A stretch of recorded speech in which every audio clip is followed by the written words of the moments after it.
All right, this is Danny with the Crypto Show, and I'm here doing this Nonconformist series episodes, and I'm here with Arron Day. And of course, you know this isn't the Nonconformist episodes because you're watching it on the Nonconformist platform. So I'm here with Arron Day. I'm going to let him introduce himself and give his qualifications and everything. But he's been pretty interesting about talking about CBDCs and a lot of freeing the people that I want to see free. Day one, free fucking Ross. We can all agree on that. But we also want to talk about Roger. So, Arron, give me the lowdown on who you are and what brought you into. Sure, I give you the quick background. I like to say I've been radicalized 3 times. So the first time was, I started my first company, dropped out of college in 1995, and quickly learned that Wall Street and venture capital have nothing to do with capitalism. I grew up on Ayn Rand and found out that there's a pretty big disconnect between the two. Then I started my second company, which was a healthcare company, and we were successful, clients in 43 states, profitable, and the company was destroyed by Obamacare, Dodd-Frank, and Attorney General Eric Holder. We weren't targeted, we were just literally collateral damage. So my second wave of being radicalized was kind of this realization that government is incompetent. And then the third wave was, after that happened to my second company, I became a liberty activist. Moved to New Hampshire, became part of the Free State Project, ultimately became the chair of the Free State Project, got involved in a lot of political activism, helped to get a lot of candidates elected, and realized there's no political solution. And that the right strategy is to exit and build. So stopped doing political activism, focused on crypto, and then COVID hit. And by the way, I'll take a step back. I got into crypto in 2012. I learned about it from Roger Ver. I also learned about it from Ian Freeman. And after COVID happened, I noticed that my friends were being targeted, whether it was Jeremy Kauffman for running Library or Ian Freeman. And I wanted to look into, well, why are specifically these people at the intersection of liberty and crypto being targeted? Because they weren't engaging in illegal behavior. And then I uncovered that the reason they're going after crypto explicitly is to crack down on it so they can roll out CBDCs. Once I realized that, I wrote a book called The Final Countdown, became a fellow at the Brownstone Institute, and I've been going around the country doing 4-hour workshops where I teach people how to use crypto and gold and silver for day-to-day transactions, to exit the dollar as a way to not get stuck with CBDCs. Right. There's a lot of good examples of that, especially in New Hampshire. You know, Joel Valenzuela, he lives completely off of Dash and has done that for years. I did that for years as well when I was sponsored by Dash. And that's kind of what brought me into Bitcoin. I got into it in 2013. I recognized it in 2012. Went down to Chile, seen what was going on there. Met this kid who was buying some land which I doubt he ever got, but it was $216. And then I'd heard about it the year before is at $30. So that's what tripped it for me. And then I was a big Ron Paul fan and was like, in the Fed, and then I seen that crypto was opt out of the Fed. So like, fuck it, who cares? But like you were saying, a lot of these people have been targeted, and Free Ross. Since I first got into Bitcoin, I became part of this radio show in Austin at Brave New Books and Underground Bookstore. And one of the very first things that we were doing was actually fundraising for Free Ross, because we'd met Lynn at the Texas Bitcoin Conference, and we just turned our website into a fundraiser for that. So we've been, really active in working for Free Ross. We donated money to the signs during his court case, so that we could put signs on all the bus stops. Jim Babs organized that.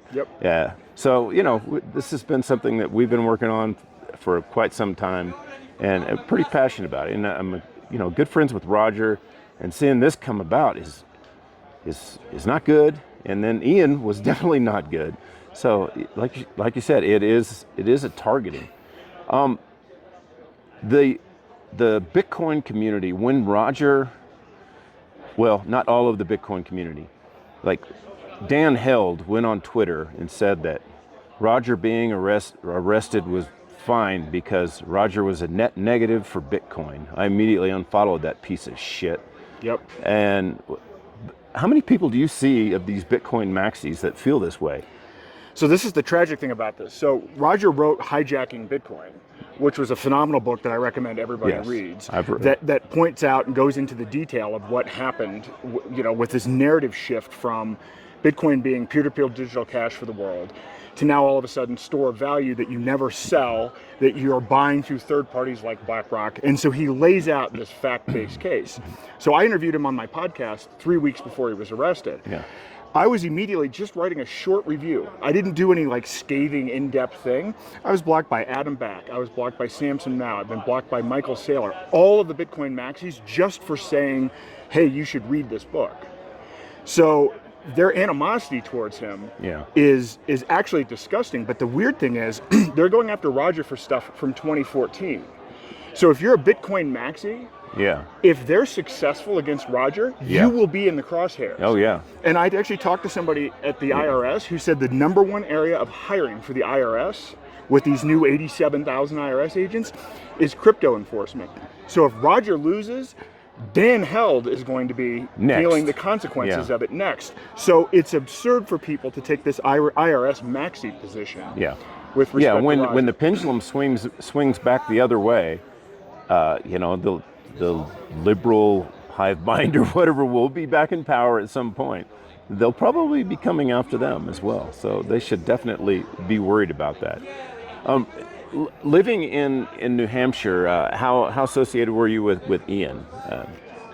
So I learned about the Free State Project online, but then I actually called Free Talk Live and talked to Mark Edge before I moved. So this is like 2006. Yeah.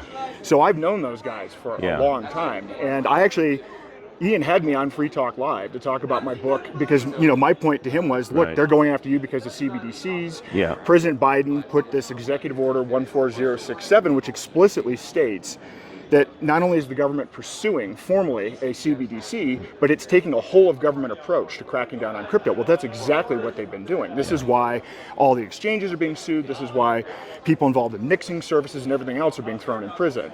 Yeah. And so I know Ian fairly well. Yeah, and I would say that he's being targeted because of the reach of Free Talk Live and his association with being able to sell crypto. They just looked for any loophole that they could get to take them down. I mean, they were after him. The other six, the crypto six, the rest of them really didn't get much. But I think they just really wanted to take Ian down because of the voice that he had on Free Talk Live. If you think about it, they're not stupid about what they're doing, right? So, when it comes to something like rolling out the vaccines, they look for strategies where they can have the most viral impact in spreading the message. So if they're trying to cut down on cryptocurrency, if you go back and look at who have been the most impactful people at even spreading Bitcoin originally, Roger learned about Bitcoin from Ian. And Ian helped spread cryptocurrency throughout New Hampshire through ATMs, onboarding merchants.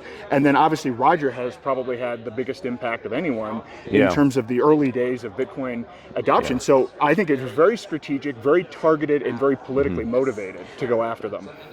What a lot of people don't know about Roger is when he did exit, he went through a great deal of detail to make sure that he did it correctly. And then they came back on him and say, oh, no, you didn't do it correctly.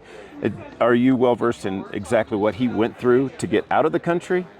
Well, yeah, I mean, he went through this formal process. He hired multiple lawyers, multiple accounting firms. And by the way, put this in context, this is 2014, okay?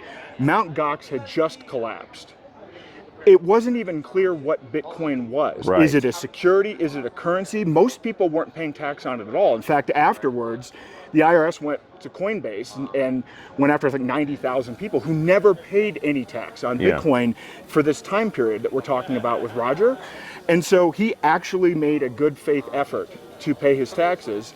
And now they come after him retroactively after waiting years and years and years. Coincidentally, 3 weeks or so after he publishes this Hijacking Bitcoin book, and they still haven't told him how much, they haven't said to him, hey, this is how much you didn't pay, or given him an opportunity to even settle, which is usually what happens with people, right? I know Michael Saylor was able to settle his tax situation. Roger hasn't been afforded that opportunity. He's been stuck in Spain for 6 months out on bail with no movement in in the case. And to make things worse, they actually violated his attorney-client privilege. They raided his lawyer's office to try to, collect information to use against him, even though the information that they found shows that he was in fact complying with the taxes. So, Spain seems to be a central place where they're grabbing everybody. McAfee, Roger, there's numerous people that have been grabbed in Spain. Like, I think don't go to Spain is a good idea. Yeah, I know. Spain is off the list. Yeah. But, McAfee spent 8 months fighting extradition. Yeah. And then he lost his final appeal and then was dead the next day. And if that's another one there. You look at McAfee.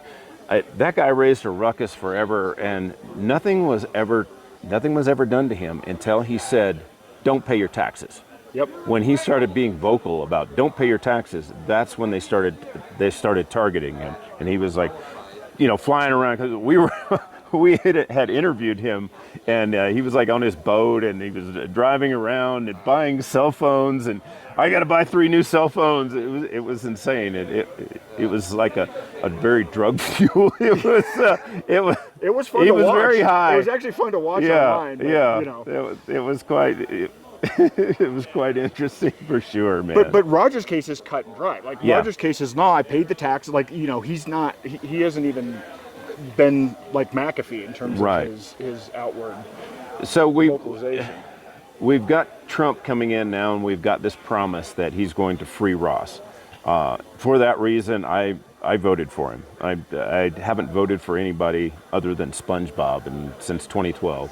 I wrote him in as the running mate for Ron Paul, and I've just been writing him in ever since. And so this time I pulled the trigger for Trump because I told Lynn I would.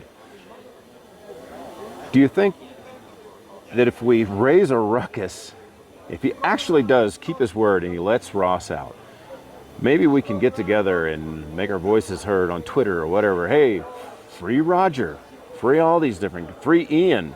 Is there a plan of amplifying our voice to get these people known about by Trump? There's a plan. There's very much a plan to do that. In fact, I'd like to see all these guys out on day one. Yeah. I don't even think we need to wait for Ross first and then Roger, because if you think about it, this is unique. Normally, presidents pardon at the end of their term. But we already know Trump is going into his administration where he's probably going to pardon the J6ers.